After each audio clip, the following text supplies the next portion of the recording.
America అధ్యక్షుడు Donald Trump అంటేనే వివాదాలకు కేంద్రం. ఆయన ఎక్కడ నోరు విప్పినా సెన్సేషనే. అమెరికా అధ్యక్షుడిగా రెండోసారి బాధ్యతలు చేపట్టినప్పటి నుంచి డొనాల్డ్ ట్రంప్ ప్రతి ఒక్కరిని గిల్లుతూనే ఉన్నారు. అమెరికా ఫస్ట్ అనే అతని పాలసీతో భారతీయులు ఎక్కువగా ఇబ్బందులు పడుతున్నారు.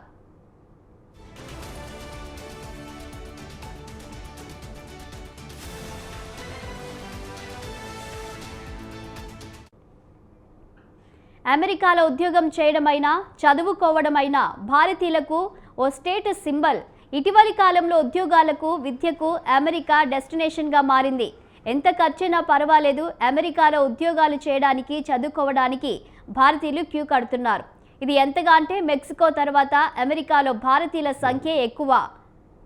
ఫస్ట్ హయాంలో భారత్ ఫ్రెండ్లీగా ఉన్న ట్రంప్ ఇప్పుడు మాత్రం అక్కసు వెలగక్కుతున్నాడు. విద్యార్థుల వీసాలపై ఆంక్షలు, బిగ్ బ్యూటిఫుల్ బిల్లుతో పాటు భారత్పై భారీగా సుంకాలు విధించారు. ఆ తర్వాత కొద్దిగా తగ్గిన ట్రంప్ ఈసారి ప్రవాస భారత్ ఉద్యోగులపై అక్కసు వెలగక్కారు.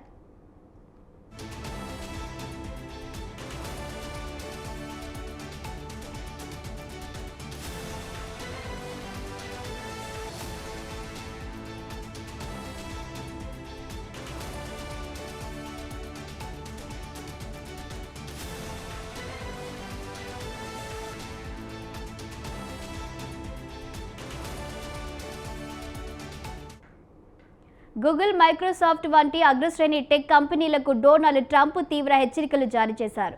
భారతీయులను ఉద్యోగులుగా నియమించుకోవడాన్ని తక్షణమే నిలిపివేయాలని, అందుకు బదులుగా అమెరికన్లకు ఉద్యోగాలు కల్పించడంపై దృష్టి సారించాలని స్పష్టం చేశారు.